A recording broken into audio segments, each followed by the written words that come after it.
Olá, sejam todos muito bem-vindos ao canal da Degrau Cultural no YouTube. Eu sou Luiz Fernando Caldeira e este é o programa DC Entrevista. Hoje vamos falar sobre a proposta do governo federal em realizar o Concurso Nacional Unificado, que abrangerá aí diversos órgãos e ministérios que já tiveram autorização do Ministério da Gestão para abrir seus certames este ano. Para analisar a proposta do governo e orientar os estudos aí dos futuros candidatos dentro desse novo contexto de concurso, eu trago aqui ao DC Entrevista o Antônio Batista, ele que é professor da Universidade Federal do Rio Grande do Norte, doutor em administração e pesquisador sobre administração pública e empresarial. Inclusive, sua dissertação de mestrado foi sobre o tema concurso público, né?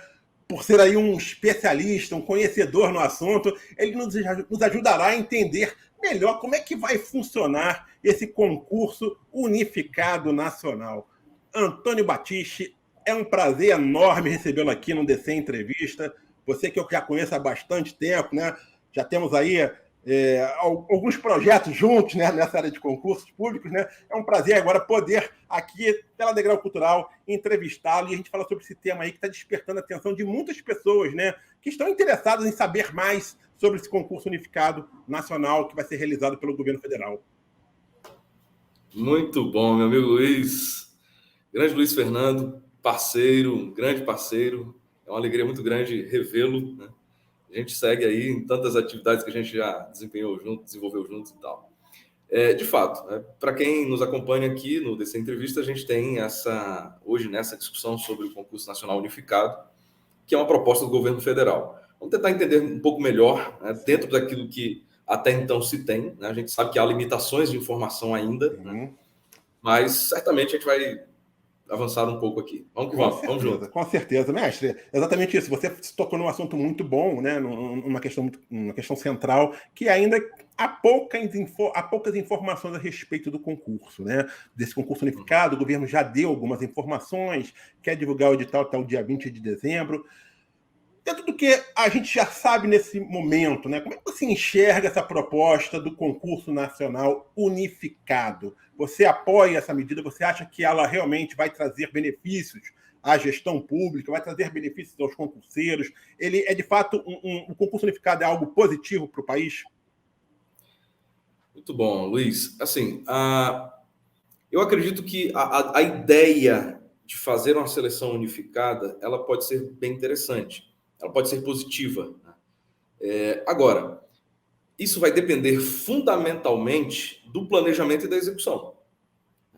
Então, por enquanto, o governo ele está com uma boa intenção, mas a execução ainda está precisando melhorar. Então, eu diria que a comunicação da ideia ainda precisa de melhorias. Trazer um pouco mais de detalhes, apresentar de forma um pouco mais clara alguns aspectos, né? Talvez essa melhoria na comunicação, reduzisse os ruídos que vêm surgindo, né? Essa é a minha perspectiva. Então, de um modo geral, acho sim interessante a ideia, acho que é positiva a ideia, mas, repito, a execução precisa de melhorias. Se a gente continuar com esse nível de execução, não acho que seja o adequado. Antônio, quais são os pontos positivos, né, que você enxerga nesse concurso nacional unificado? Primeiro, na visão, né, do concurseiro. Por que esse concurso unificado vai ser bom para o concurseiro, né? E também, obviamente, para a administração pública. O que vai ter de positivo, né, nesse concurso, nesses dois players, digamos assim, né? Quem vai fazer, para quem quer entrar e para quem vai receber os servidores. Legal. Assim, para o concurseiro, eu acho que uma grande questão é o fato de ele ter uma gama de carreiras que, em tese, são mais próximas entre si, né, gerando essa afinidade temática.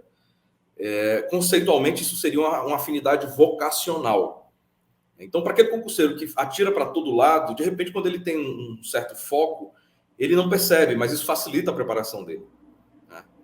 Essa é uma vantagem. Outra vantagem também para o concurseiro é o fato de você sair do domínio das capitais, né, e interiorizar o processo.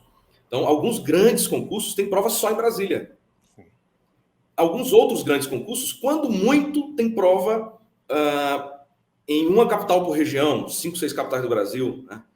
E tem aqueles que são a melhor opção hoje, né, que tem provas em todas as capitais federais. Todas as capitais, perdão, dos estados. Né? Mas muitas cidades, algumas cidades que ficam a centenas e centenas de quilômetros de algumas capitais.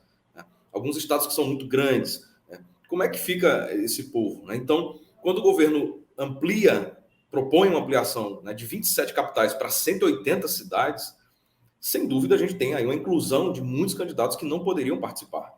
É o candidato que não tinha condições de viajar, ou que para fazer 1, 2, 3 concursos, imagina quanto que ele não ia gastar. Né? Então, eu vejo isso como vantagens para o concurseiro. Para a gestão pública, justamente esse aspecto da vocação. Muitas pessoas não percebem, né? Elas nem sabem, mas o governo, o Poder Executivo Civil, né, federal, ele tem hoje, né, o nível civil, mais de 300 carreiras. Estados Unidos tem uma única carreira federal. Então, aquela crítica, vai diminuir opções, como é que uma pessoa com salário de 5 mil vai fazer uma prova com um de 20 mil? Cara, o debate é outro. Né? Tipo, não deveria existir essa diferença salarial. Se o cara vai fazer a prova no mesmo dia, é o de menos. A questão o ponto do debate deveria ser outro. Né? Então, para a gestão pública, ela consegue, aos poucos, ir organizando isso. Por isso que ela precisa melhorar a comunicação, para o debate fluir melhor, para a execução não ser problemática. E aí, quando o governo consegue captar pessoas que estão voltadas a uma vocação dentro de uma certa área, em vez de pegar concursos de uma forma geral, né, isso tem uma chance maior de sucesso para o governo, né, de ter pessoas de fato mais vocacionadas para cada cargo. Isso me parece vantajoso, sem falar nos custos, né, que reduzem, em vez de realizar 2 ministérios vizinhos, realizam concursos completamente diferentes para o mesmo cargo, com provas completamente diferentes em datas próximas. Isso é o que acontece hoje. Não, eles dois agora vão se juntar e fazer a mesma prova no mesmo dia. Acho que tem a vantagem também do aspecto de que, com uma única taxa de inscrição, o candidato, né, concorre a vários órgãos e a vários cargos dentro desse mesmo eixo temático. Daqui a pouco eu vou entrar nesses pontos que você levantou, que é a questão da vocação, que é a questão aí da questão da carreiras com salários diferentes, como é que vai participar, a gente vai ter que tocar nesse assunto, né? Mas antes disso, assim, eu queria entender, eu queria ter a sua opinião, na verdade, sobre toda essa logística que é de aplicar uma prova, né, de um tamanho assim, enorme, né? Assim, você vai aplicar prova em 180 cidades. Hoje, dificilmente a gente vê um concurso dessa magnitude. É um concurso muito grande. A gente tem o Enem, ok, beleza? Talvez seja uma exceção dentro de um contexto, né? Que também tem outras características que não são as mesmas características do concurso unificado, mas tem algumas similaridades, né? Mas uma coisa é você aplicar prova em 5, 10 cidades. Outra coisa é você aplicar provas para diversos órgãos, diversos cargos, né, em 180 cidades. Né? Ou seja, qualquer pequena falha que possa ser cometida em um local de prova compromete todos esses concursos. Não é um único concurso. Né? Compromete todos os concursos de uma vez só. Né? E isso, assim, pelo menos eu acredito, eu vejo dessa forma, você pode até retrucar o debate que está aberto, acho que isso é importante, né? Você não acha que é um risco muito grande de realizar um concurso unificado, né, ao invés de concursos descentralizados? Porque uma eventual falha pode aí atrasar todo o cronograma de ingresso de novos servidores dentro da administração pública. E eu vou te falar isso assim, porque isso aconteceu com grandes organizadores, né? Todas as organizadoras grandes já tiveram problemas pontuais em algumas localidades, tiveram que reaplicar a prova. Recentemente, estamos tendo esse problema no estado do Rio de Janeiro com o concurso da PM, por exemplo, né, em que houve ali problemas graves de organização. Né? E quando acontecer uma situação como essa, você não acha que se corre muito risco, né, de se realizar um concurso dessa magnitude, com vários órgãos, e isso, um eventual problema que pode acontecer, ninguém está livre disso, por melhor que seja a organizadora, né? Isso não quer dizer também que haja amadorismo ou não necessariamente. Em muitos casos, quando acontece problemas, né, em aplicação de provas, estão aí envolvidos a amadorismo de várias bancas, principalmente de bancas pequenas, mas eu estou relatando que bancas grandes também já viveram problemas, né, em concursos de grande porte. E aí? É arriscado? Vale a pena correr esse risco? Como é que você enxerga essa questão? Bom, de fato, o risco sempre existe, né? Alguns grandes escândalos aconteceram em concursos de prefeitura com poucas centenas de candidatos. Alguns concursos com mais de 1 milhão de candidatos não tiveram problema nenhum. Então, a questão não é a escala, né? O Enem, a gente sabe que houve edições do Enem que tiveram problemas, mas a maioria das edições fluiu muito bem, com milhões de candidatos, em um número imenso, centenas e centenas de cidades, cerca de 2.000 cidades com aplicação. Apesar de ser um conteúdo um pouco diferente, e no caso do concurso unificado, você ter os eixos temáticos, né? Isso é uma diferença muito importante em relação ao Enem. O eixo temático do Enem é basicamente o mesmo, né? Então isso facilita um pouco. Mas olhando apenas, meramente para a logística e para o porte, a escala, já temos sim expertise comprovada, né, em exames inclusive maiores. O Enem é o exemplo. O Enem ele foi, na verdade, a grande referência para isso. Muitos não perceberam, mas o governo está querendo fazer o quê? Reduzir os custos. Em vez de fazer 30, 40 concursos, cada um com uma taxa de inscrição diferente, é bom lembrar, né? Às vezes para o mesmíssimo cargo, né, em diferentes ministérios e tal, não, ele faz um único concurso, uma única prova. E aí o que é que acontece? Existem as similaridades, né? O SISU, para as universidades, né, ele guarda essa mesma lógica. Eu tenho diferentes cursos, química, engenharia, medicina, né, que seriam aqui no nosso caso as carreiras, né, os cargos, né? Então, diferentes cursos de diferentes universidades, que seriam, no nosso caso, as instituições que participam, o Ministério da Educação, o Ministério da Saúde, né? E eu tenho a aplicação da mesma prova para essas diferentes carreiras e instituições no mesmo dia. O SISU faz isso, exatamente isso. Então, a lógica é exatamente a mesma nesse aspecto. Quanto a isso, então, estamos resolvidos, né? Pode haver falha? Pode. Né? Um concurso com 200 candidatos para um único cargo numa cidade de 3.000 habitantes, ele pode ter mais falha do que o Enem, que tem milhões de candidatos. Então, esse eu acho, sinceramente, que não deveria ser o ponto de preocupação. O ponto de preocupação deve ser, peraí, a gente está sondando, a gente que eu digo o governo federal está sondando as bancas para verificar a chance de aplicação? Porque mesmo tendo a experiência do Enem, as bancas elas podem declinar. Como algumas bancas, grandes bancas, parece que estão declinando do concurso unificado da Justiça Eleitoral. Né? Então, isso sim deveria ser um ponto de atenção para o governo federal. Agora, eu fecho respondendo o seguinte, só mais um aspecto. Essa questão da implantação do concurso, né, você de alguma maneira também abordou isso, né, se estivesse naquela equipe, eu tentaria fazer pilotos graduais. Então, em lugar de... Era um aspecto que eu ia contar. Em lugar de fazer um concurso com, sei lá, 40 instituições, é mais ou menos o que você está pensando, 30, 40 instituições, com quase 8.000 vagas, eu pegaria aquelas, sei lá, 10 instituições iniciais que tivessem, sei lá, 1.000 vagas. Né? E aí eu testaria esse modelo numa escala bem menor, né? Corrigiria as falhas, porque seriam falhas menos dramáticas pela escala, se tivessem falhas, né? Se não tivessem, melhor ainda, porque aí eu apenas replicaria esse modelo como piloto, e aí eu traria uma segunda rodada com mais 10, mais 15 instituições, mais 1.000, 1.500 vagas, alguma coisa assim. Quando eu fechasse as 30, 35, 40 instituições, as quase 8.000 vagas, aí o que é que eu faria? Eu teria uma nova rodada, provavelmente no ano seguinte, que aí sim, né, poderia ter, sei lá, 10, 12, 15.000 vagas com 50, 60 instituições, mas aí eu já estaria muito mais seguro, com muito mais expertise acumulada, né, pelos pilotos, né, para partir para talvez até maior do que está sendo proposto hoje. Perfeito. Antônio, então, assim, na verdade, eu ia exatamente chegar nesse debate, né? Porque tem muitos especialistas, né, que enxergam que a proposta é positiva, é interessante, né? Mas entendem que tá muito em cima para se aplicar, né, essa proposta para os concursos que foram recentemente autorizados. É importante a gente lembrar aqui também uma coisa, né, gente? O governo já falou isso, a adesão é voluntária.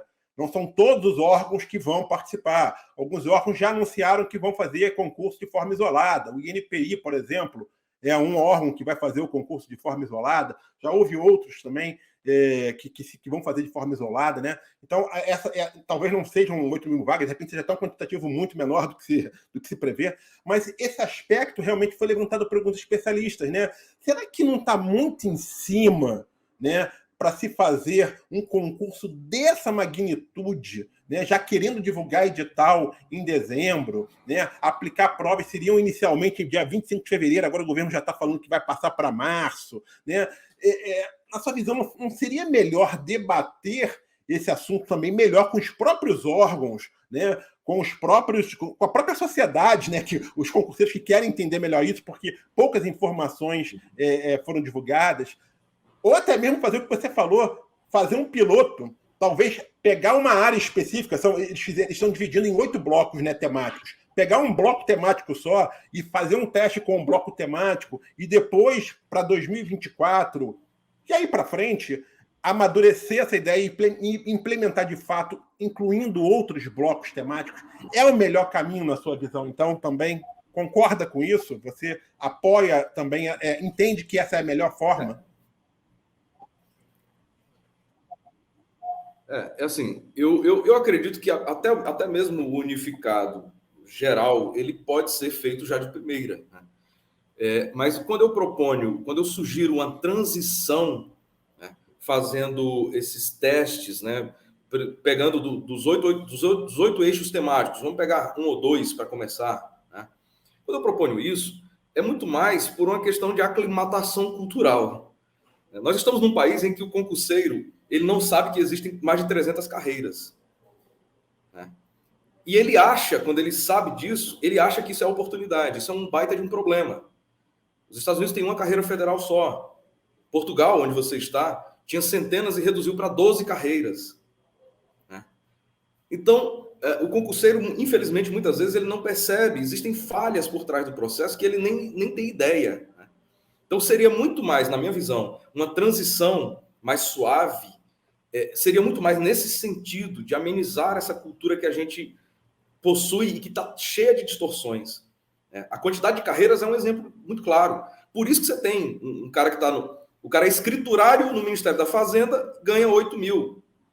O outro cara que é escriturário, faz as mesmíssimas coisas no Ministério da Saúde, ganha menos da metade disso, para fazer as mesmíssimas coisas, o mesmo requisito de escolaridade, tal, mas fizeram provas diferentes para o mesmo cargo. O nome disso é distorção, isso é simplesmente absurdo. O cara não percebe isso como absurdo. Às vezes ele nem sabe. Ou então ele acha que absurdo é fazer prova no mesmo dia, na mesma sala com essa pessoa. Ele não percebe que o absurdo não é esse. O absurdo verdadeiro é outro, né? Então, eu defendo uma transição muito mais nesse sentido, de ir preparando uma cultura mais consciente, né? Tanto para os gestores públicos, quanto principalmente para o concurseiro, né? E aí eu fecho dizendo, eu reitero que o concurso ele poderia ser unificado já nessa escala de quase 8.000 vagas, já imediatamente, mas para aclimatar na cultura que a gente tem, talvez o ideal fosse fazer essa transição mais suave.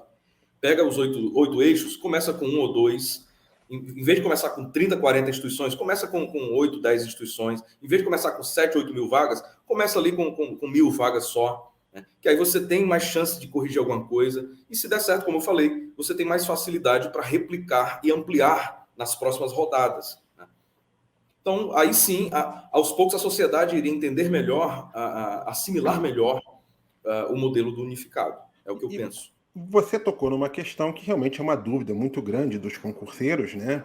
Que é essa questão. Você vai concorrer, embora eu entenda que o debate não deveria ser esse, mas se não há uma mudança, de uma reforma administrativa que permita que os mesmos cargos tenham os mesmos salários para as pessoas concorrerem, fica difícil de você entender essa lógica que o governo está implementando, porque vai acabar acontecendo isso, pelo menos aparentemente vai, até que o governo explique melhor, né? Como então o candidato vai optar, ele vai escolher, às vezes, participar de um concurso onde, dentro de um mesmo eixo temático, existem 3 carreiras, ou 4, ou 5, né, que ele vai acabar fazendo para todas aquelas carreiras com salários diferentes? Tem lógica nisso? Não seria mais adequado o governo, antes de propor esse concurso unificado, fazer de fato uma reforma administrativa que corrija essas distorções salariais, em primeiro ponto, né? Corrija também o fato de existirem diversas carreiras com nomes praticamente iguais ou muito similares, cujas atribuições são iguais, mas que têm salários diferenciados dentro do serviço público. Aí eu digo realmente fazer uma verdadeira reforma administrativa. Não aquilo que o governo anterior quis propor, que era uma reforma que eu acho que era muito mais para tirar direitos, né? Uma reforma que tinha uma outra pegada, que não o que de fato deveria acontecer para melhorar a gestão pública, né? Para que fosse valorizado o concurso, porque o que se estava se propondo anteriormente é que se fosse valorizado a contratação temporária, né? Havia muitos problemas naquela reforma. Eu digo uma reforma realmente séria, né? Que seja importante para o concurseiro, que seja importante para a administração pública, né? Que venha trazer benefícios para a sociedade. Não deveria ser o primeiro passo antes de um concurso unificado? Depende. É porque, assim, veja, o governo federal, ele poderia, idealmente, tocar uma reforma administrativa. Isso foi sinalizado no começo do mandato, Sim, de que haveria uma reforma administrativa. A gente precisa, por essas razões que inclusive já falei aqui, um país que tem 350 carreiras ativas só no governo, só no plano federal, desculpe, mas um país desse, né, 350 carreiras e 350 salários diferentes. sim. Olha o tamanho do problema, né? Então, assim, um país desse ele deveria minimamente se envergonhar, né? Tomar vergonha na cara e tratar a coisa de forma séria, né?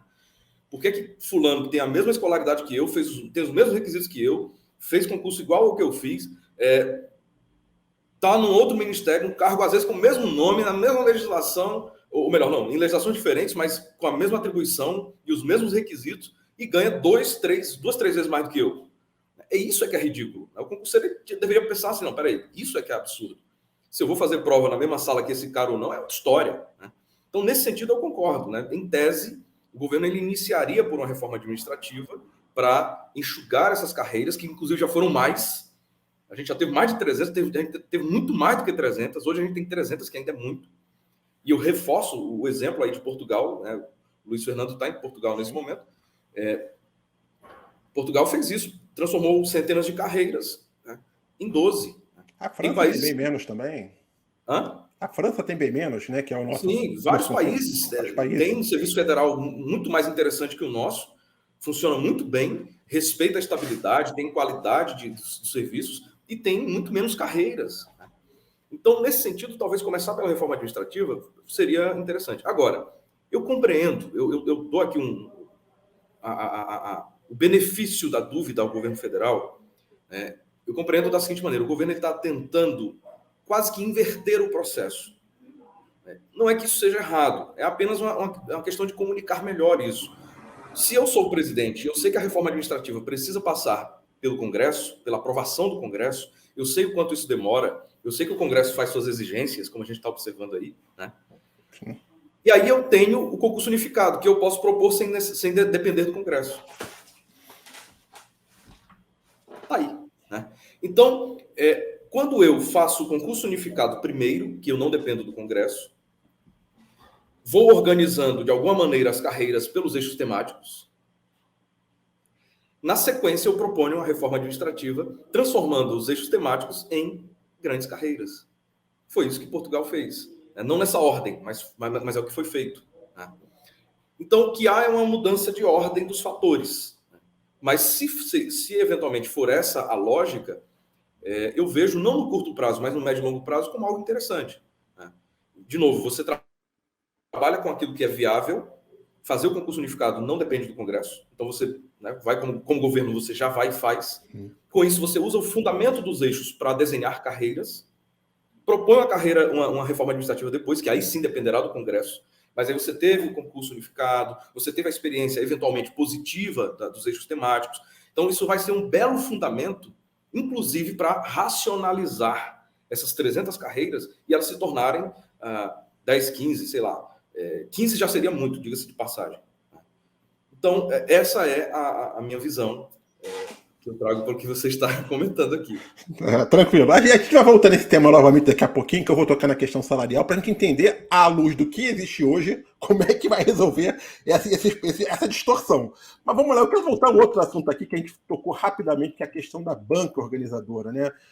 Assim, para um concurso dessa magnitude, né, a gente imagina que vai ter que ser escolhida uma banca, né, de grande porte para realizá-lo, né? E aí eu acho que quem é do mundo de concurso entende que talvez existam 4 bancas, né, com, digamos assim, com um know-how para realizar esse concurso. Sebrasp, FGV, Fundação Carlos Chagas, talvez, e a Fundação Sesgran Rio, que está acostumada também a fazer o Enem, né? Isso aí. Você não acha que... Como é que você entende essa questão da escolha da banca organizadora? Acho que pode... Porque a ideia do governo é que o concurso unificado seja uma regra daqui a algum tempo, né? Você acha que vai haver um monopólio de bancas organizadoras? Até onde isso é bom também, né, para o concurso público, quando existe um monopólio de uma instituição fazendo? Hoje, por exemplo, se fossem todos esses concursos que foram autorizados, foram mais de 20 concursos, 30, se não me engano, não lembro bem a certa quantidade, mas a gente teria ali uma multiplicidade de bancas, que teríamos bancas grandes fazendo determinados concursos e bancas de porte pelo menos mediano fazendo. É lógico que podem escolher uma banca pequena, que pode dar problema, mas assim, de um modo geral, eu acho que haveria uma multiplicidade de bancas, né? E dessa forma não teremos uma multiplicidade de bancas. Provavelmente vamos ter um monopólio de uma banca, talvez, de no máximo 2 ali, né? Eles vão se dividir ali entre 2 bancas. Como é que você enxerga isso? É bom, é ruim? Eu acho que não há uma resposta a priori para isso, né? Por quê? O monopólio de banca depende de quem é a banca ou quem são as bancas, né? Você vê um certo monopólio no Enem. Ninguém questiona que existe um monopólio de bancas no Enem. Sim. Por que pode ter no Enem e não pode ter no concurso? Não deveria também, né? Não, a primeira pergunta é: por que pode ter no Enem e não pode ter no concurso? Essa é a primeira pergunta, que aí eu vou deixar no ar. Não vou nem, acho que nem para a gente discutir aqui, eu vou deixar no ar. Essa é a primeira pergunta. A segunda, mas quem disse que haver ou não monopólio é tão relevante assim? Como você quebraria o monopólio, por exemplo, do Enem ou de um concurso como esse? Você vai pegar um monte de banca e aí sim você vai ter um problema maior do que o monopólio. Na verdade, o Enem acontece um consórcio, né? Que às vezes são 2 ou 3 mas bancas ainda organizando, assim, né? é o que a gente pode chamar de duopólio, por exemplo, né? Sim. Que é quando 2 ou 3 ou 4 instituições, você tem umas 200, 300 bancas, mais ou menos conhecidas no Brasil, algumas diminutas, e aí você pega ali 4 ou 5 delas e faz um consórcio. Não deixa de ser uma ação de caráter monopolista, certo? No concurso unificado, a tendência é que também seja consórcio. Se for consórcio, mas note, se for um consórcio entre as 3, 4 maiores, continua tendo um caráter monopolista. Esse é o aspecto que eu imagino como importante, né? Outra coisa imaginemos, por exemplo, alguns outros países, né? Em alguns países, o monopólio de fazer concurso é do próprio governo. Como a gente está num país em que as pessoas elegem o governo, mas não confiam no governo, eu não elejo que eu não confio. Né? Como a gente está num país em que a gente elege o governo e não confia no governo, a gente não confia que o governo faça os concursos. Aí a gente entrega na mão, muitas vezes, da iniciativa privada para fazer. Aí eu pego o caso da França, né? Em que o concurso ele é tocado pela instituição. O que a instituição faz é compor uma banca que vai ter representantes da própria instituição e vai ter representantes também de fora, da academia, do mercado, etc. e tal, que é o que chama de troisième concurso, né? Seria terceiro concurso, né? Então, na França, você tem esse modelo. A França, que me parece ter um serviço público um pouco mais maduro do que o do Brasil, né? Certo? É bom lembrar que alguns dos nossos maiores fetiches, por exemplo, pela estabilidade, vem muito mais do direito francês, direito administrativo francês. Então, a gente bebe a influência da França na hora de querer ter estabilidade. Mas na hora de ter os recortes típicos, por exemplo, da vocação, né, que é algo muito forte na França, aí o brasileiro não quer. Então, acho que tem um problema aí cultural que flerta com a malandragem já, né? Mas não é o nosso ponto aqui. Sim. Mas é só para registrar. Então, avançando, o monopólio não deveria ser uma preocupação principal. Que deve ser pensado assim: primeiro, é o governo que vai tocar ou não? Segundo, haverá monopólio ou não, ou duopólio, ou consórcio, ou uma atuação monopolista, ou fragmentada, que na minha visão seria até pior. Vou pegar um monte de banquinha mediana e botar do lado das gigantes, só para não ter monopólio. Eu não imagino que isso seja uma solução muito boa, né? E aí você vai ver, o Sebrasp, as pessoas não querem que o governo aplique o concurso, dizendo que pode ter corrupção. O Sebrasp é público, né? O Sesgan Rio, embora não seja propriamente público, mas é um consórcio que tem várias instituições públicas por trás. Se você observar, várias das grandes bancas são instituições públicas ou foram ou estão dentro do âmbito público, né? Percebe o nível do debate? Né? Então, alguma coisa errada nesse debate, claramente. Eu fico incensando o Sebrasp, que é público, mas eu acho ruim quando o governo aplica a prova. Mas quando o Sebrasp, que também é governo, quando ele aplica a prova, aí tá certo. Aí agora vai, a banca séria, boa, alguma coisa está errada, né? Então, eu acho que o debate deveria ser outro. Não deveria se preocupar tanto assim com essa questão do monopólio. Deveria se preocupar com expertise comprovada, né? Experiência que será importante. Ou se o próprio governo gerir isso, que é possível, o próprio governo poderia fazer pelo menos parte do processo, né? Então, o governo ele pode cuidar não necessariamente da prova como um todo, né? Mas ele pode cuidar de algumas etapas ou de alguns pontos da prova, né? E aí algumas instituições públicas ou privadas poderiam cuidar de outra parte, o que reduziria essa questão do monopólio, né? Enfim, então acho que há muitos caminhos, parceria público-privada seria uma delas, seria um dos caminhos, aliás, né? Consórcio é mais um caminho, né? O próprio governo assumir parcialmente ou totalmente é outro caminho, né? Há muitas alternativas, aí tem que analisar, né? Aí há uma discussão mais ampla que teria que conversar com os atores para chegar a uma decisão. E acho que seria muito bom envolver esses atores, né? Porque, como você falou, né, especula-se que o concurso unificado da Justiça Federal, né, talvez não saia do papel, ainda não se sabe se vai ser. A princípio está mantida a previsão de concurso unificado também para a Justiça Federal, né, para a Justiça Eleitoral, desculpa, né? Mas algumas bancas estavam falando do problema exatamente, também, né? Que é federal também, lógico. Né? Mas assim, é que eu quis ser mais específico que da Justiça Eleitoral, senão vão achar que pode ser os TRFs, né? Não, a ideia não era essa. E aí, o que acontece?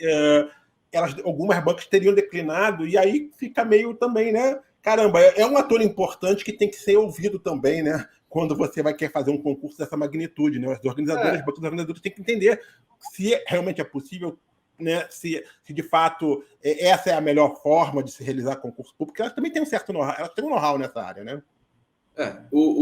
De fato, isso é importante, né? Mas assim, a gente tem que tomar um certo cuidado para não aprisionar o Estado, a seleção de pessoas para o Estado. Nem já falo. Nem nos pés de uma banca, ou de um conjunto de bancas, ou de qualquer banca, e nem aos pés do próprio Estado. Sim. Então, assim, o que a gente vê muitas vezes, eu tenho muito respeito, também fui candidato, fui aprovado em dezenas de concursos, sou servidor federal, sou professor federal de Universidade Federal, concursado, né? Então, assim, eu defendo a bandeira, mas eu defendo a bandeira tirando certas distorções, né? Então, trazer os atores é importante, mas para dialogar, não para eles acharem que eles são donos do concurso. Perfeito, lógico. Então, lógico. Muito candidato, ele se sente dono do concurso, ele não é. Definitivamente ele não é. A banca, muito menos. Pelo contrário, o Estado é apenas um fornecedor e o Estado está pagando por isso, né? Inclusive, essa relação de pagamento, inclusive, é questionável.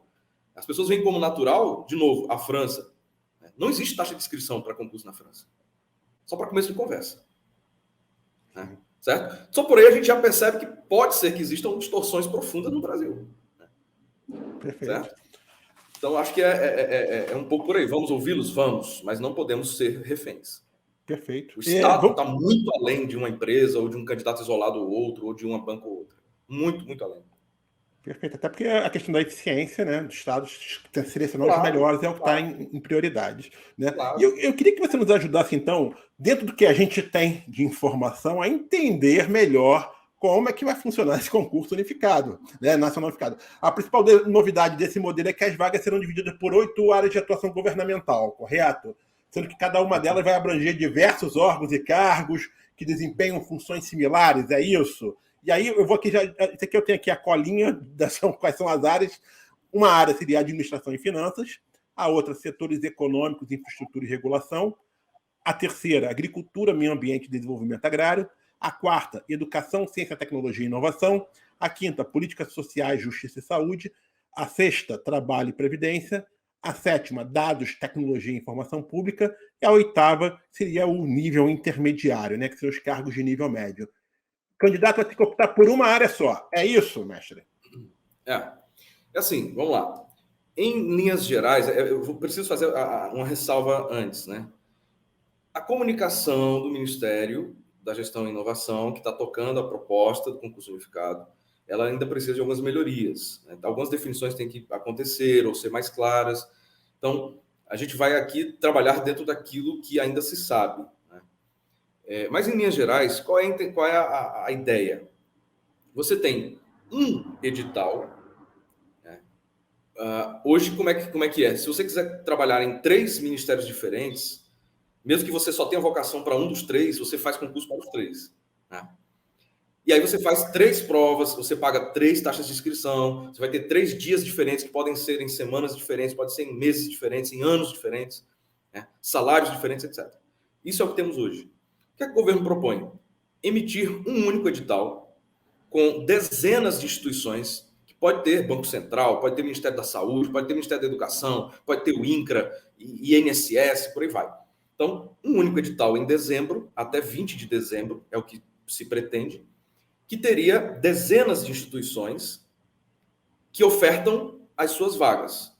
Com a soma das instituições, você pode ter algumas milhares de vagas. Então, em vez de você ficar naquela sofrência de ir de Manaus a Brasília para fazer uma prova por 5 vagas de um ministério, não. Você vai fazer a prova talvez em Manaus mesmo, porque haverá quase 200 cidades, né? Então você vai fazer a prova muito mais perto de sua casa, muito mais barato, né? Deslocamento, etc. E você vai concorrer, em vez de concorrer para aquela vaga específica, você pode concorrer para esse grupo, né? Que seria um grupo de cargos, geralmente vinculados a um tema de atuação, né? E que pode passar por vários ministérios. Então, eu posso ter o cara, por exemplo, né? Eu posso ter a carreira transversal, que é o caso, por exemplo, analista de TI. Né? Bom, analista de TI, qual será a diferença fundamental entre o analista de TI do INSS e o analista de TI do Ministério da Saúde? O próprio analista de políticas públicas, né? Sim, o EPPGG, exatamente, especialista de políticas públicas e gestão governamental. Né? Então, você tem algumas carreiras que são transversais. Para essas está mais fácil de entender. Né? Sim. Agora, tem certos outros cargos ou certas outras carreiras que elas têm afinidade, mas as pessoas nem sabem. Como eu falei, são mais de 300 carreiras. Não tem um único especialista no Brasil que seja capaz de dizer as 300 que existem. Sendo que dentro de certas carreiras existem centenas de cargos. Olha o tamanho do problema. Né? O que o governo propõe é, até 20 de dezembro, publicar um edital que contempla esses eixos. Cada eixo permite que você alcance diferentes vagas que sejam similares na atuação em diferentes ministérios ou órgãos, né? E aí haverá uma única prova objetiva que tende a abarcar a parte comum dos conteúdos, né? Noções de direito administrativo, direito constitucional. A gente vai chegar lá daqui a pouco. A gente vai chegar lá daqui a pouco para discutir que temas são esses. Desculpa. Não tem problema. E aí você vai ter essa parte inicial objetiva, mais geral, que é comum a todos os cargos. Mesmo que você diga, não, mas fulano está na FUNAI, o outro está na Bolsa, no Banco Central. Cara, mas existem aspectos, especialmente jurídicos e administrativos, que são comuns. Né? Haveria uma segunda etapa no mesmo dia, né? Provavelmente aí manhã e tarde a prova. Pela manhã, provavelmente teríamos o bloco objetivo, que seria mais comum a todas as carreiras. E à tarde teríamos os específicos. Aí, uma atenção especial para o candidato. Né? Por quê? Porque nos específicos nós teríamos um domínio dissertativo. Eu vi muitas pessoas, é subjetivo, não sei o quê. Meu amigo, minha amiga, a quantidade de concursos imensos que tem redações, prova de título, defesa oral, simulação de aula. Então, você vai recorrer contra um concurso desse, vai a um juiz. O juiz ele fez um monte de prova subjetiva para poder fazer o concurso dele, cara. Você está achando que o juiz faz só provinha de marcar e vai embora?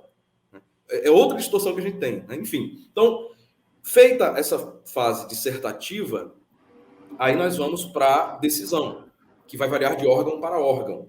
Né? Para alguns órgãos, até por lei, a carreira exige que tenha, por exemplo, curso de formação. É a lei do cargo que está exigindo. Titulação, por exemplo. Hã? Titulação, por exemplo. Então, alguns concursos, por lei, vão exigir prova de títulos ou vão exigir curso de formação, TAF, exatamente, o teste de aptidão física, enfim, vai depender do cargo. Então, para aqueles cargos que tiverem esses adicionais, você vai ter essas etapas posteriores. Para aqueles concursos que não necessitarem dessas adicionais, encerra-se o concurso nessa fase dissertativa. Por que a fase dissertativa é importante? Cá entre nós, uma outra distorção que a gente tem em concurso, essa cultura de decoreba, né? Então, a gente tem no Brasil um monte de gente que adora decorar as coisas, decorou, vai lá, marca, passou, acabou, né? Não. O que se quer, e é o correto, né? O que se quer pessoas que não apenas decoraram, um cara que tem a vocação e que realmente domine o assunto. Como é que eu mostro que eu domino o assunto? Marcando A, B ou C? Não, certamente não, porque eu posso até chutar. Então, como é que eu elimino isso? Eu vou lá e faço uma dissertativa, faço uma redação, um estudo de caso, enfim. Então, eu tenho condições de mostrar mais profundamente que eu conheço o assunto. Eu não estou ali apenas porque eu decorei as apostilas do cursinho. Né? E outra, eu consigo, as redações, dissertações, etc., elas terão que ser específicas. Então, você tem hoje concurso que, em nome da redução de custo, faz o quê? Tem um cargo de engenheiro e um cargo de médico no mesmo concurso. Eles fazem a mesma redação.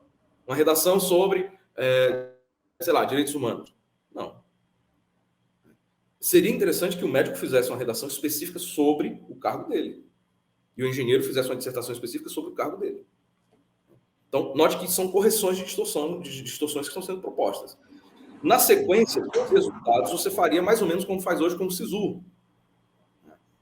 Com o SISU, você pega a nota do Enem, que aí, nesse caso, seria a nota do concurso que você fez. Né? No SISU, você pega a nota do Enem e aplica por um sistema para as vagas que você deseja. Aí, de acordo com o curso que você quer, de acordo com a universidade que você quer. No sistema unificado, a possibilidade é similar. Você vai ter o seu resultado e você vai aplicar para aquele órgão, entidade, cargo que você desejou. Né? Então, processados os resultados, serão resguardadas as cotas, isso já foi claramente colocado. Haverá cadastro de reserva também, isso também já foi claramente colocado, até já antecipando aqui algum questionamento que a gente sabe que pode surgir. Né? Então, cotas vão continuar normalmente, cadastro de reserva vai continuar normalmente. A diferença é que você vai acessar um cadastro de reserva, em vez de você acessar, sei lá, um exemplo, né? Tem um concurso com 10 vagas e eu tenho um cadastro de reserva do triplo disso, então eu teria 30 vagas. Em vez de você acessar isso, não. No mesmo concurso ele poderá ter, sei lá, 1.000 vagas, o cadastro de reserva poderá ter 3.000 vagas. Esse tipo de coisa. Mas só para deixar aqui bem claro, mestre, uma coisa que o candidato vai ter que escolher um único eixo temático. Pelo que a gente pelas informações iniciais, seria isso, correto? Sim. Dentro de um único eixo temático, tem vários órgãos e vários cargos. Ele vai concorrer, ele pode optar por escolher só alguns órgãos e só alguns cargos. Como é que você está entendendo? O que você entendeu no que o governo explicou sobre isso? Ou não, ele está concorrendo a tudo. Por que eu estou chegando nessa questão também? Porque exatamente quando chega ali na parte específica, vai dar problema. Né? Como é que a pessoa escolhe um cargo diferente dentro de um órgão, tem vários órgãos, né, com provas que, na teoria, né, deveriam ser diferentes, como você mesmo falou, e a gente não sabe se vai ser dessa forma, né? Como é que vai se aplicar? Eu estou fazendo, de repente eu decido fazer um concurso para um eixo temático, como, por exemplo, aqui o eixo temático de... Vamos escolher aqui um eixo temático, eu estou com aqui aberto, né? Só para a gente poder entender como é que poderia funcionar isso. Eu escolhi aqui o auditor fiscal, o analista administrativo do INCRA, que está no mesmo eixo temático do auditor fiscal federal agropecuário. Né? São duas carreiras com requisitos que provavelmente vão exigir nível superior em qualquer área, né? Mas que têm atribuições, aí eu acho que acho que você vai concordar comigo, que são bem distintas, né? E aí, veja, ele vai ter que escolher um cargo, ou não faz sentido escolher esses dois cargos? Como é que vai ficar isso na hora de fazer a prova discursiva, a prova que seria, né, a prova discursiva? Vamos lá. É assim, o que acontece? A gente precisa de uma comunicação um pouco mais clara quanto a isso, né? Mas a sinalização até aqui, né, de fato, é em torno do eixo temático. Note que o cara é analista do INCRA e o outro é auditor do trabalho. Auditor fiscal do Ministério do trabalho. Trabalho. Hã? Auditor fiscal do trabalho e o outro é um analista de agricultura. Deixa eu ver qual é o nome do cargo. Analista administrativo do INCRA, é isso? E um auditor fiscal do trabalho. Tem atribuições bem diferentes. Note o detalhe, né? O desenho das estruturas temáticas, na minha visão, ele é um desenho que está próximo do ideal, né? Mas ele ainda precisa de alguns ajustes, né? Não está claro, né? Creio firmemente que o governo ele não vai lançar exatamente dessa forma. Como ele tá tendo discussões com várias instituições, vários órgãos, e aí muitos estão, né, podem aderir e tudo. O próprio grupo de trabalho que está elaborando a proposta tem, entre outros, a Advocacia Geral da União, tem Banco Central, enfim.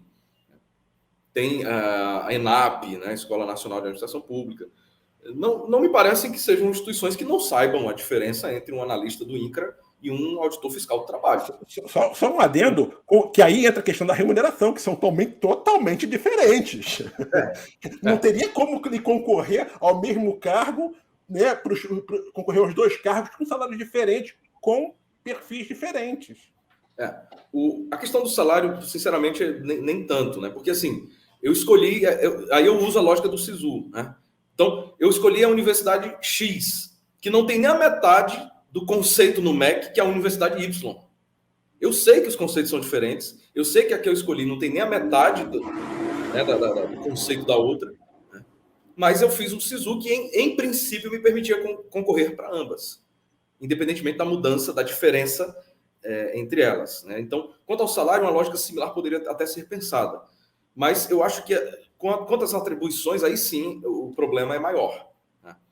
Por isso, o que eu acredito é no aperfeiçoamento dos eixos temáticos, para que, com esse aperfeiçoamento, eventuais distorções sejam reduzidas, né? E aí sim você concorreria naquele eixo, e aí você está concorrendo sim a ministérios diferentes, entidades diferentes, órgãos diferentes. Pode haver cargos diferentes, desde que as atribuições sejam similares.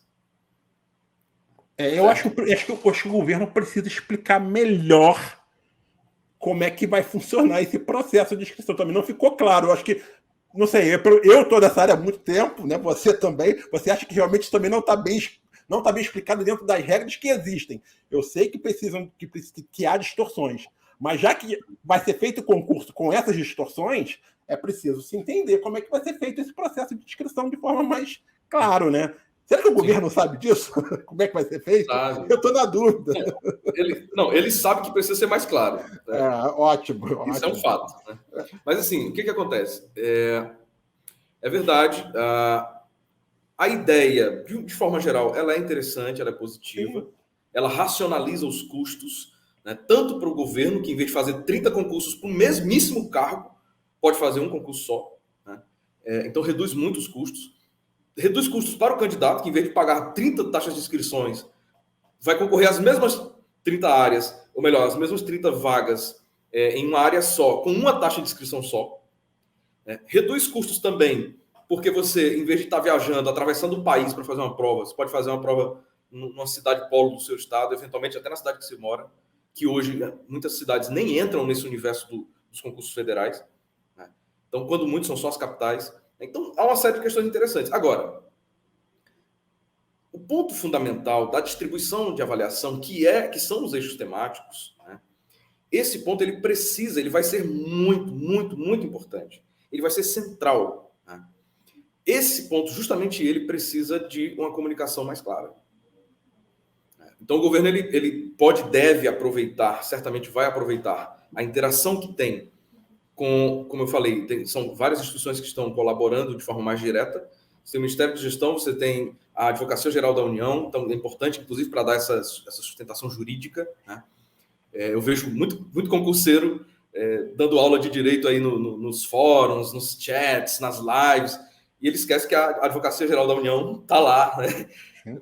Não sei se o procurador de repente, o procurador da AGU está sabendo menos do que o candidato ali, não sei, é uma possibilidade, mas...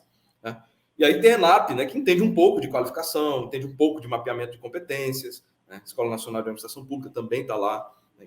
Quero acreditar que essas instituições elas têm uma massa crítica suficiente para melhorar a proposta e comunicar melhor a proposta. A minha aposta é exatamente essa.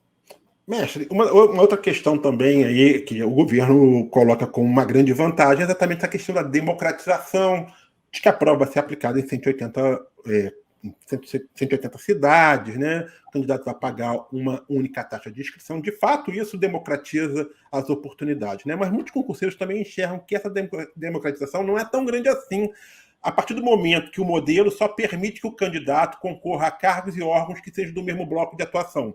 Né? Por exemplo, o Banco Central e a CVM estão num bloco de administração finanças públicas. Né? Já as agências reguladoras em outro bloco de setores econômicos. Por exemplo, o IBGE estaria em um bloco, e o Ministério do Trabalho e a Previc estão em outro bloco também. Ou seja, o candidato não vai ter a opção de prestar concurso para vários outros órgãos que ele gostaria de prestar. E é lógico que você levantou a questão talvez o interesse do governo em fazer isso seja exatamente pegar os vocacionados. Você acha que esse é o ponto central de ter essa divisão? E aí a outra questão. Ok que seja para pegar os vocacionados, né? Mas não me parece fazer muito sentido, né, alguns órgãos estarem em determinados blocos temáticos, né, que, cara, não me parece... o analista administrativo com o auditor fiscal do trabalho, né? O indigenista especializado ali com um analista da gestão em saúde, ou um pesquisador em saúde pública. Eu não sei, eu acho que tem cargos ali que fica um negócio meio confuso. Né? Vamos lá. O analista ambiental e o auditor fiscal agropecuário com o analista administrativo. Né? E aí, mestre, você acha que esse discurso também esse discurso como você comentou, da questão da vocação, né, ele realmente é tão válido assim, porque se eu acho que nem às vezes determinadas carreiras estão dentro de um bloco temático que realmente se comunicam de forma efetiva. Vamos lá. A gente não pode jogar a criança fora com a água do banho, né? Certo? Okay. A vocação é importante. Gente que entende muito mais de concurso do que nós, como a França e outros países, adota a vocação de uma maneira dramática. Na França, você faz o mesmo concurso 3 vezes. Você não faz uma 4ª vez. Porque a França diz assim, não, peraí, você já provou, com tantas reprovações, no mesmo cargo, que você não tem vocação para isso, cara. A França pensa assim. No Brasil, não. Você faz 10 vezes, aí, na 11ª você passou, aí você vai se tornar referência em concurso. Talvez tenha alguma coisa errada aí, né? Então, o conceito de vocação é importante para evitar, primeiro, que as pessoas usem carreiras públicas meramente como instrumentos de aventura, né, Não, a carreira pública é para você viabilizar políticas públicas, você atuar como um profissional do setor público que vai permitir a execução de atividades que são cruciais. É o diplomata, é o médico, é o professor, é o engenheiro, né, é o juiz. Né, é para isso. E não, como eu quero, a minha vaidade exige que eu seja um diplomata. Eu odeio a diplomacia, mas eu tenho uma certa vaidade, então acho legal receber em dólar para morar em outro país. Não quero tirar do meu bolso, o governo vai me pagar. Qual é a carreira que me dá isso? A diplomacia. Percebe a diferença entre vocação e o resto? Né? Diferente do cara que, independentemente de qualquer outra variável, ele pensa, não, cara, deve haver uma maneira mais equilibrada de negociar as coisas. Deve haver alguma forma, uma saída menos violenta, uma saída menos agressiva, para a gente chegar a acordos com outros países. Esse é o cara vocacionado. Entendeu? Então, a ideia de vocação ela é muito importante nesse sentido, né? Para que as pessoas não apenas usem a carreira pública ao seu bel prazer, mas para que elas usem para coisas que realmente tenham lógica, né? Então, o cara está recebendo, a sociedade está pagando, né, o salário do cidadão e espera-se que ele desempenhe bem suas funções. Se ele gostar minimamente das funções, que é um dos traços da vocação, né, gostar do que se faz, se ele gostar minimamente das funções, se ele tiver inclinação para aquilo, se ele tem talento de fato para aquilo, fica, me parece, um pouco mais fácil de ele ter mais satisfação no trabalho, de ele produzir melhor, né? E faz mais sentido pagar o salário público para ele, né? Então, essa é a questão da vocação. Agora, pode ser que, independentemente da vocação, né, pode ser que o governo, nesse momento, esteja patinando um pouco na comunicação. Aí é outra história. Isso não invalida a ideia de vocação. Isso não coloca em xeque a vocação. Isso apenas mostra que a vocação, que é um conceito interessante, usado em vários outros países, esse conceito está sendo mal explorado no nosso caso. Então a gente precisa fazer o quê? Melhorar a nossa comunicação sobre esse assunto. E aí sim, aí viria aquilo que eu falei e repito, reavaliar a distribuição de alguns cargos, algumas carreiras, para que tenham uma aderência maior. O cara, por último, eu diria o seguinte, cara, na moral, não, eu tenho um perfil para ser um indigenista, porque é a minha vida, isso, cara, é a causa da minha existência. Pô, saiu aqui o concurso do Banco Central, analista fiscal de orçamento, tributação, dividendos. Será que você tem mesmo vocação para duas coisas tão diversas? Então é o bichão, hein, cara? Ou então alguma coisa errada, né? Mas, por outro lado, mestre, a gente também vê muita gente que às vezes tem aquela questão, pô, meu sonho é trabalhar ali, eu quero ser auditor fiscal da Receita Federal. Pô, e tenta, não consegue. Pô, e aí entrou para um concurso como, por exemplo, do INPI. Não, INPI não, mas vamos outro tipo de concurso. Entrou, por exemplo, para o INSS, né? Foi ser um analista do Seguro Social do INSS. E ele só descobriu aquela vocação quando ele ingressou também ali na coisa. E ele, pô, caramba, eu me apaixonei por isso. É isso aqui que eu quero, né, para minha vida. Né? Mas ele tinha a ideia de uma coisa. A gente, quando a gente escolhe uma universidade para fazer também, a gente acha que tem a vocação. Quando entra, percebe que às vezes não tem, faz uma outra faculdade, às vezes na terceira faculdade a pessoa vai e acerta, cara, é isso aqui que eu queria para minha vida. Quando você limita isso já com o princípio da vocação, como é que a pessoa, né, vai perder a oportunidade de ter feito dois concursos, né, de ter entendido talvez, pô, eu entrei nesse aqui, mas passei no outro, mas o outro ainda estou no cadastro de reserva, Luiz, aí, se me chamarem eu posso mudar. Aí tem um detalhe, calma aí. Ninguém disse que você não pode fazer concurso em diferentes eixos temáticos. Então, você faz agora. O governo está falando o seguinte, ó, nesse momento, estou falando nesse momento, para esse concurso unificado atual, ele vai deixar de fazer, ele só pode escolher o IBGE ou pode escolher o Ministério do Trabalho. Mas veja, o cara fez o concurso aqui, em vez de concorrer a 3, 4, 5, 10 concursos pagando 10 taxas de inscrição, ele vai concorrer a 30 concursos numa prova só. Eu não consigo ver desvantagem nisso, mas tudo bem. Avançando, né? O cara fez aqui para o eixo temático que ele acha que ele é o fodão. Ele não passou. Aí ele se descobre como um fodão, na verdade, em um outro eixo no próximo concurso. Acabou. Né? Vai levar 5, 6 anos talvez de novo, né? Vai levar 5, 6 anos para ter uma oportunidade de fazer aqui outro concurso, né? 4 anos, pelo menos, com a prazo de validade. Não assim, não é bem assim. Não há nenhuma previsão nesse sentido de quantos anos vai demorar para ter outro unificado. Não, o que eu quero dizer é o seguinte, porque na teoria, eu não digo necessariamente unificado, mas, por exemplo, se o IBGE está fazendo parte do concurso unificado agora, o IBGE só vai conseguir um outro concurso para essas mesmas carreiras daqui a 4 anos, provavelmente. Mas se você analisar, é o que já ia acontecer. Sim, mas ele poderia ter feito, por exemplo, o Ministério do Trabalho junto com o IBGE agora, passou em um ano, o outro não passou, e depois pode ser chamado. Luiz, vamos lá. Vamos organizar. É assim, primeiro, eu estou trocando 10 taxas de inscrição, 30 taxas de inscrição, por uma única taxa, com 30 possibilidades de aprovação. Se o candidato não entender isso, esse é o primeiro problema. Mestre, mas você tem uma outra questão também. Convenhamos que a gente também não sabe se são 30, porque, assim, na Não, teoria. é um Assim, número hipotético, pode ser até mais, inclusive. Não, eu acho até que vai ser muito menos, porque, assim, se você for ver o eixo temático que tem mais, Luiz, mas deixa eu só terminar o órgãos raciocínio. possíveis, talvez seja aquilo da ciência, tecnologia, educação. Não. Deixa eu só terminar o raciocínio. É porque você está preso muito à prova que vai ter em fevereiro. Eu estou falando do concurso como um todo. Então, o que acontece? Para essa primeira prova, pode ser que tenha uma baixa adesão, mas se for um sucesso, os mesmos que recusaram agora vão querer depois. Né? Então, olhando no longo prazo, você pode ter um concurso unificado com muito mais vagas, inclusive, com muito mais órgãos participando. Em outros anos. Então, em vez de eu pagar 30 taxas de inscrição, eu vou pagar uma única e vou concorrer a 30 instituições. A diferença é que será apenas no eixo temático.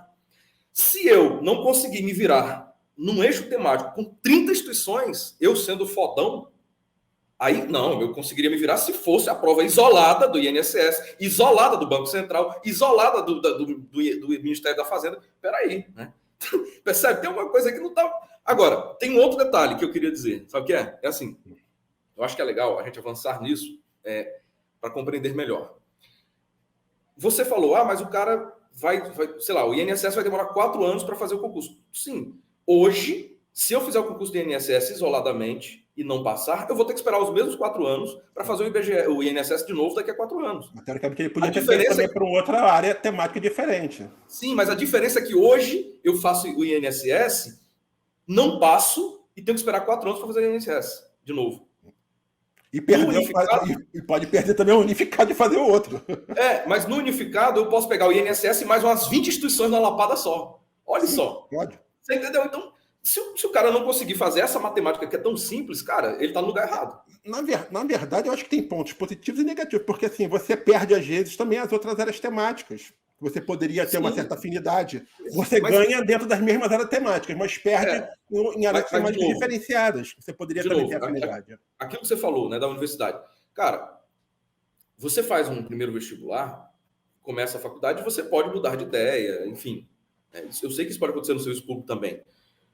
Mas, assim, essa coisa de ficar... não, porque eu poderia nisso, poderia naquilo. Se você poderia tanto assim... Por que você não pode quando você tem dezenas de opções numa única prova? Você percebe? Tem alguma coisa errada nessa lógica. Né? Mas nossa, o meu potencial em áreas completamente diferentes é gigantesco. Não, legal. E por que o teu potencial para uma única área, com dezenas de oportunidades, não serve? Percebe que tem alguma coisa aí que não fecha bem? Mas eu não sabia. Aí é outra história. Concurso, ele não é... Concurso, ele é para prover mão de obra para as políticas públicas, para a execução das políticas públicas. Ele não é para servir de laboratório vocacional. Laboratório vocacional é outra coisa. Então, tem uma galera que confunde. Pode ser que eu goste. Beleza, e se você não gostar? Quem vai te demitir? Se você não gostar, vai ser mais um frustrado, pendurado por décadas num cargo que não curte. Né? E aí? Então, será que a gente... Na teoria, teria também a avaliação de desempenho, né? Porque a gente sabe como é que é no Brasil. Né? Então, está errado. Então, mas é isso que eu estou te falando. O problema do debate é esse. Né? As pessoas se ancoram em premissas que, na verdade, não têm sentido. Né? A avaliação de desempenho ela não funciona efetivamente no Brasil. Então, o cara sem vocação nenhuma, ele não vai ser demitido. Né? Ele vai continuar... Aí, as mesmas pessoas que hoje querem fazer concurso para o IBGE, para a Justiça, para o INSS, para a FUNAI, para a universidade. Essas mesmas pessoas, elas não percebem o problema disso, mas elas acham ruim quando elas chegam na instituição e são mal atendidas.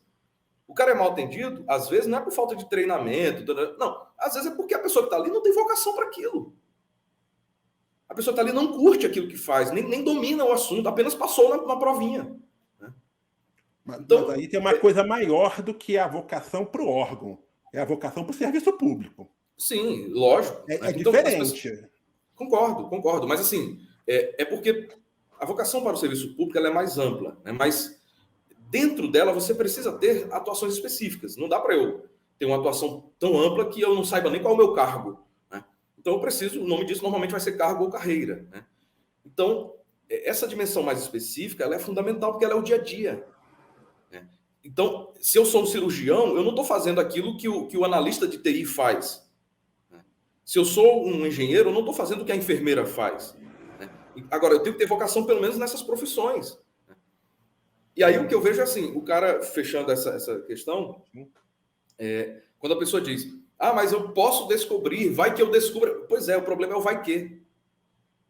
Ninguém é obrigado a ficar bancando salário para você para ver se talvez você vai curtir o concurso no qual você passou. Como Desculpa. também não se tem garantia nenhuma também que fazendo a área temática, o cara tem vocação para aquilo.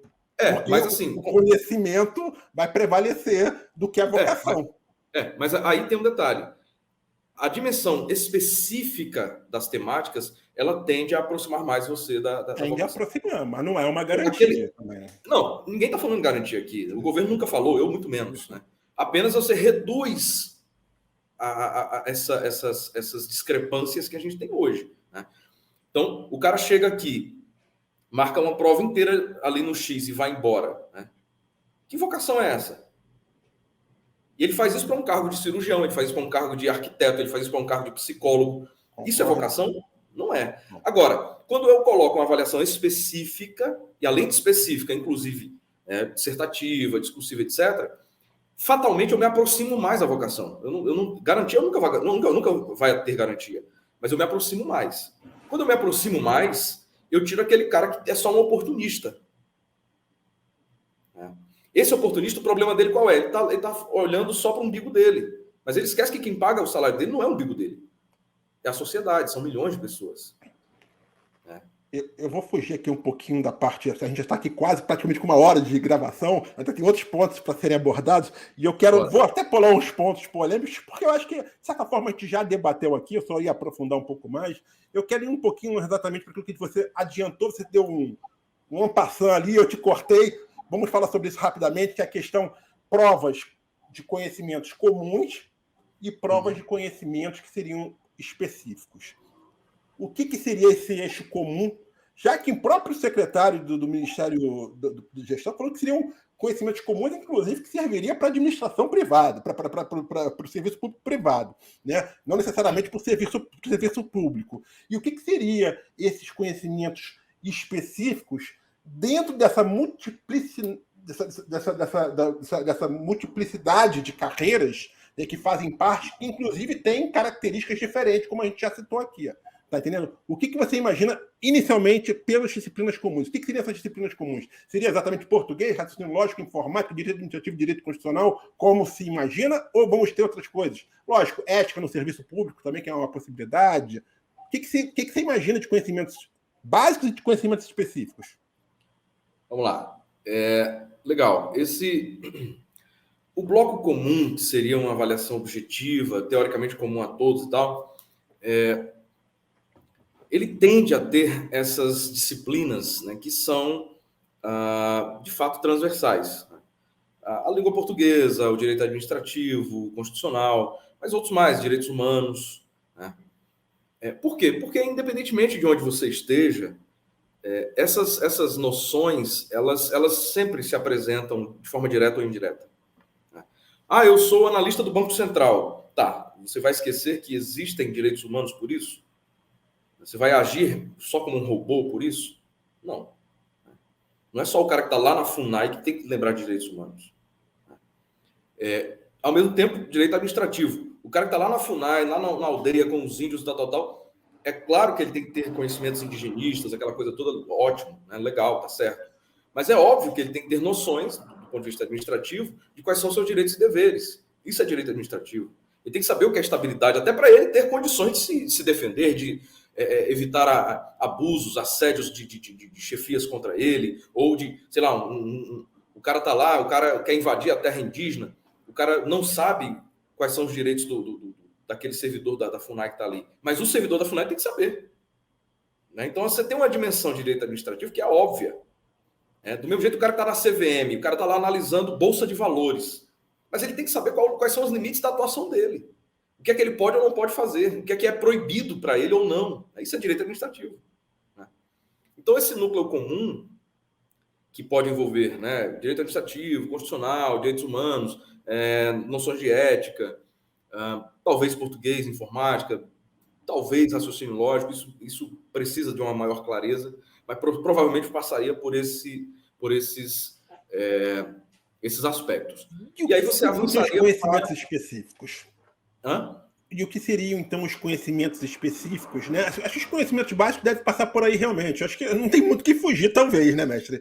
Ou pode ser que tenha alguma outra coisa ou outra, mas eu acho que é para ser por aí. Mas o que seriam, então, esses conhecimentos específicos dentro de um eixo temático, por exemplo, que vai envolver, por exemplo, né, o IB, pode envolver, não está garantido isso, pode envolver, por exemplo, o técnico de informações geográficas do IBGE, pode envolver o agente de inspeção sanitária e indústria de produtos de origem animal do MAPA e o agente de indigenismo da FUNAI. E aí? O que seria esses conhecimentos específicos, levando em consideração que essas mesmas carreiras estão dentro do mesmo eixo temático? Eu estou citando esses aqui porque, assim, é lógico que eu estou partindo aqui para um exemplo talvez um pouco mais dramático. Há outros que há similaridade, né? Por exemplo, acho que o analista da CVM com o analista do Banco Central, que estão no mesmo bloco temático, eu acho que tem muita similaridade, né? Mas especificamente aí, para situações como essas que devem acontecer, né? Vai se criar realmente um conhecimento específico, básico, para carreiras que têm certas diferenças? Ou você acha que o governo vai criar algum mecanismo para diferenciar esse conhecimento específico de carreiras que não têm tantas similaridades assim, ou até tem alguma similaridade, que fazem parte de um mesmo eixo temático, mas que não são assim tão próximas como essas que eu falei? Vamos lá. De novo, eu acredito ainda no aperfeiçoamento dessa proposta. Eu acredito que ela não irá exatamente dessa forma que ela está sendo apresentada neste momento. Ok. E aí talvez essa aparente distorção que você está identificando, talvez ela seja corrigida. Mas tem um outro elemento que nós estamos desconsiderando. A gente já citou aqui, e é importante relembrar, né? Em algumas carreiras, você tem legislações específicas. Então, não há problema que eu tenha uma dissertativa X ou Y, assim ou assado, com cargos diferentes, e que eu avance para uma etapa posterior que pode ser muito mais voltada para esta ou aquela carreira, para este ou aquele cargo. Então, ainda que eu faça um eixo temático que pode ter, sei lá, CVM e Banco Central, um exemplo. Tudo bem, tenho lá CVM e Banco Central, fiz esse mesmo eixo temático, mas pode ser que na legislação daquela carreira da CVM esteja prevista uma prova de títulos, que não está prevista para o Banco Central. No Banco Central pode estar prevista um curso de formação, que não está previsto para a CVM. Então, nesse momento, né, que é posterior ao concurso unificado, é bom lembrar, né, nesse momento posterior, eu tenho uma definição ainda mais clara, ainda mais específica, de quais outras avaliações ou quais cargos para quais eu irei me direcionar. Então, para aqueles cargos que tenham legislação específica, está muito fácil de resolver. É só seguir o que diz a lei. A dúvida ficaria com aqueles que não têm legislação específica.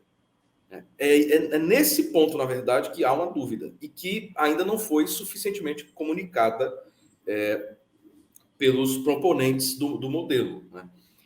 Mas, de novo, eu creio, né, que pelas instituições que estão participando, como falei, ENAP, AGU, próprio Ministério, etc., por outras instituições que certamente irão colaborar em algum momento, até mesmo quem vai aderir, né?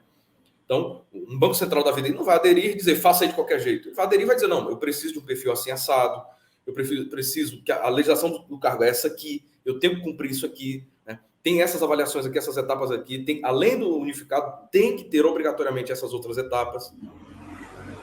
Então, existem certos refinamentos que as próprias instituições que vão aderir também certamente vão trazer. E aí eu acredito que essa sua dúvida ela tende a se reduzir nos próximos passos. Mas, de novo, isso vai depender da comunicação que, por enquanto, ainda está devendo. Hoje não dá, então, para a gente ter uma ideia mais clara do que seria essa parte de conhecimentos específicos, levando em consideração que há aí alguns cargos que não têm tanta similaridade assim, embora façam parte do mesmo eixo temático. Teria que se aguardar o que o governo... não dá ainda para imaginar o que seriam esses conhecimentos específicos de forma mais clara. Por exemplo, né, o que eu falei aqui, o técnico do IBGE está no mesmo grupo temático do... Agora eu me perdi aqui, mas eu esqueci. Mas acho que o técnico do IBGE está no mesmo grupo temático do técnico de laboratório e do agente de indigenista, que são cargos de nível médio, né? Porque a gente até conversando aqui que são cargos de nível médio.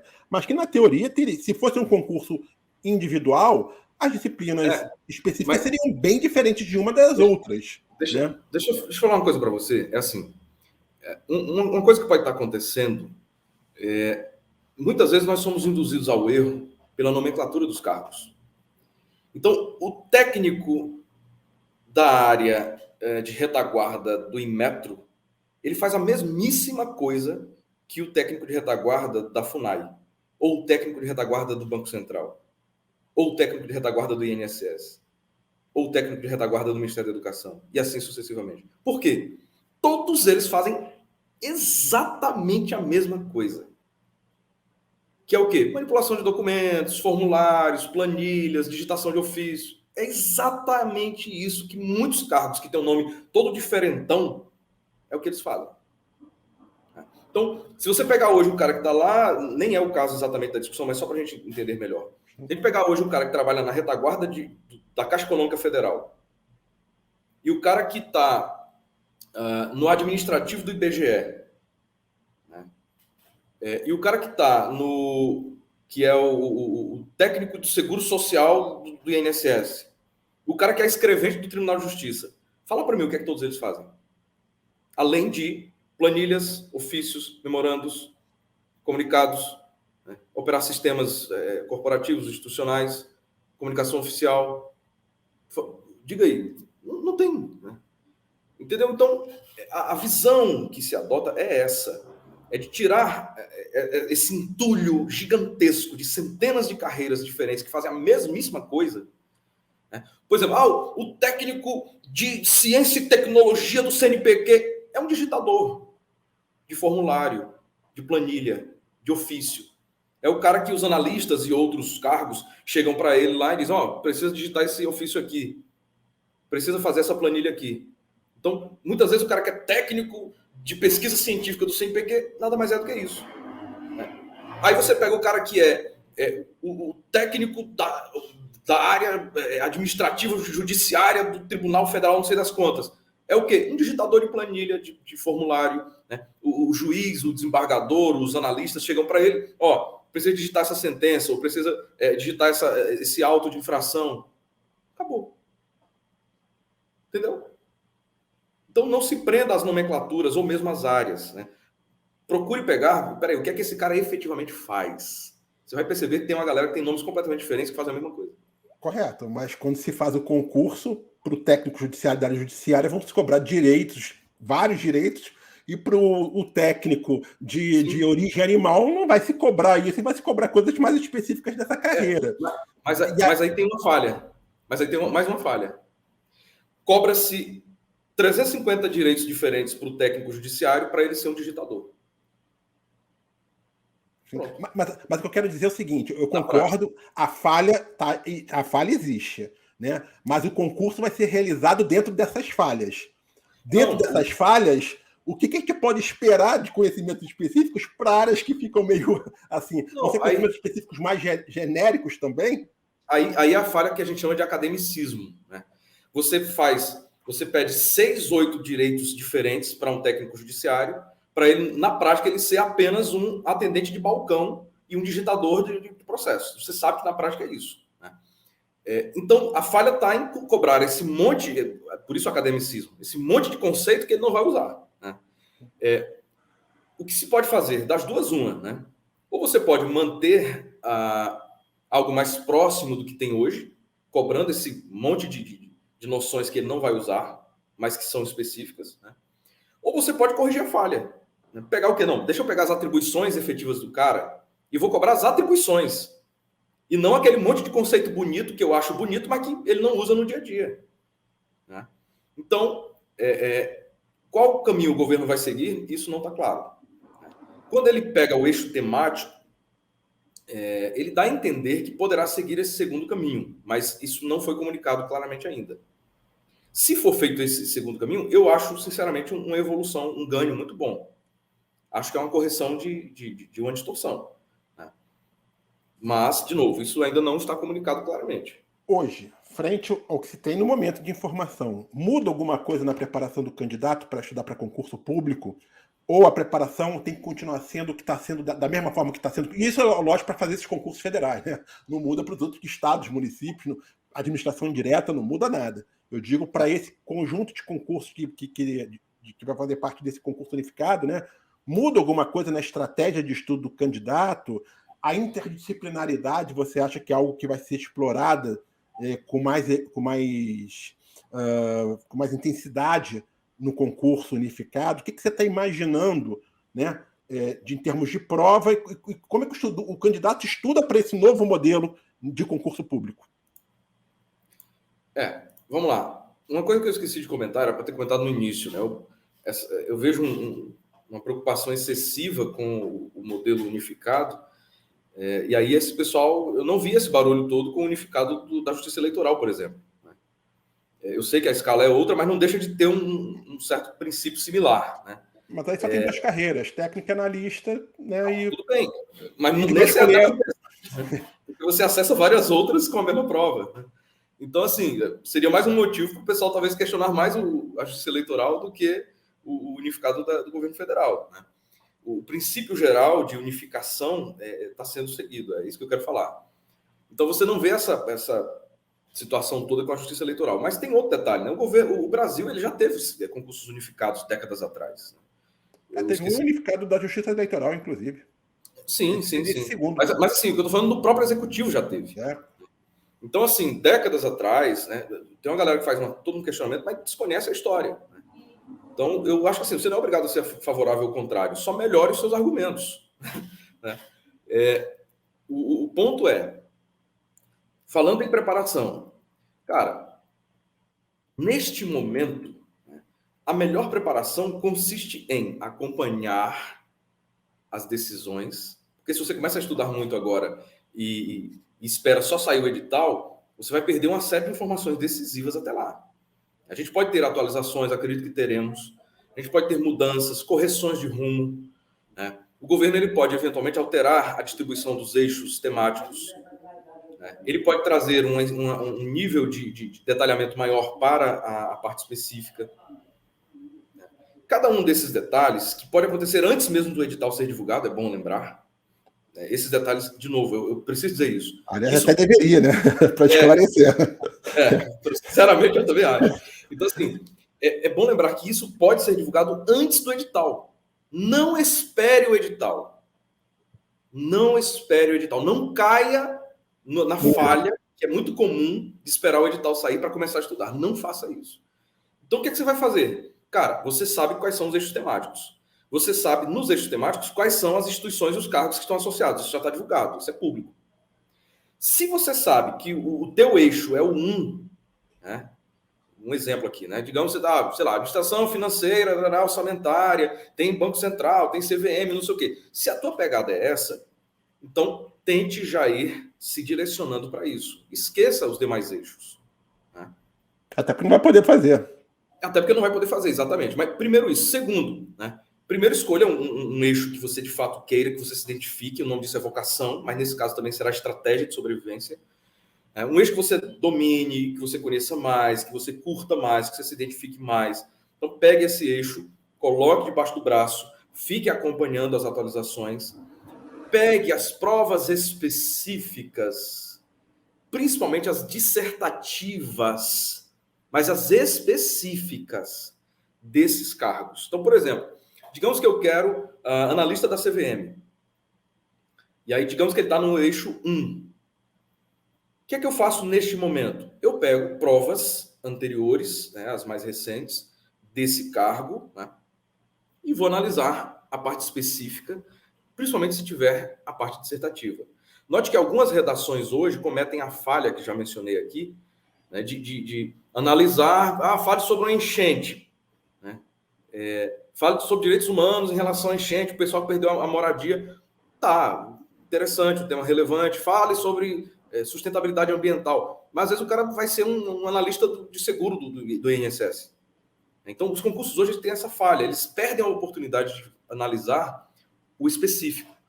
Se você sabe que isso vai mudar, então selecione a sua área pegue as análises dissertativas específicas dos cargos que você quer e comece a preparar você esse pequeno dossiê desse seu eixo temático. Você está montando o seu eixo temático, enquanto o governo não monta, enquanto o governo não faz. Né? Acho que uma pergunta que o candidato deve estar se fazendo. Usa o programa anterior como referência do concurso que eu gostaria. Eu quero fazer o analista então da CVM, mas eu sei que com o analista da CVM eu posso fazer o analista do Banco Central. Eu pego só o edital do analista do CVM, posso usar ele como referência? Deve-se usar? Ou não muda, isso não muda em nada? Porque é assim que todo mundo estuda, né? Nesse momento, você não tem muita alternativa. Né? Nesse momento vai ser isso mesmo. Até que se tenha mais clareza sobre... Porque cá entre nós, porque assim, neste momento, o que você tem que fazer? Pega o específico, principalmente dissertativo, mas dissertativo específico, né, dos cargos que você quer. Então, se eu quero CVM, eu vou também estudar o específico do Banco Central, por exemplo, né, porque estarão no mesmo eixo temático. Tá, peguei isso. O que vai acontecer? Quando vier o detalhamento pelo governo federal, o governo federal não vai colocar noções de saúde indígena para o pessoal da CVM. Não vai ter isso. Então, ele pode até mudar alguma coisa, mas ele não vai conseguir radicalizar tanto assim. O específico, até porque alguma coisa dos específicos de alguns cargos está amarrado em legislações. Então, note que, ainda que você até perca uma coisa ou outra quando saírem, né, os detalhamentos, mas tem várias coisas que você vai estudar hoje nos específicos e que vão continuar. O que você vai fazer é apenas o seguinte: quando sair o detalhamento dos eixos, da parte específica, aí você vai só atualizar com aquilo que você estudou. Então, você estudou um exemplo, você estudou 20 tópicos específicos, dissertativos, da CVM do Banco Central. Aí daqui a, sei lá, 40 dias, você ficou estudando esses 40 dias, daqui a 40 dias saiu o detalhamento desse eixo.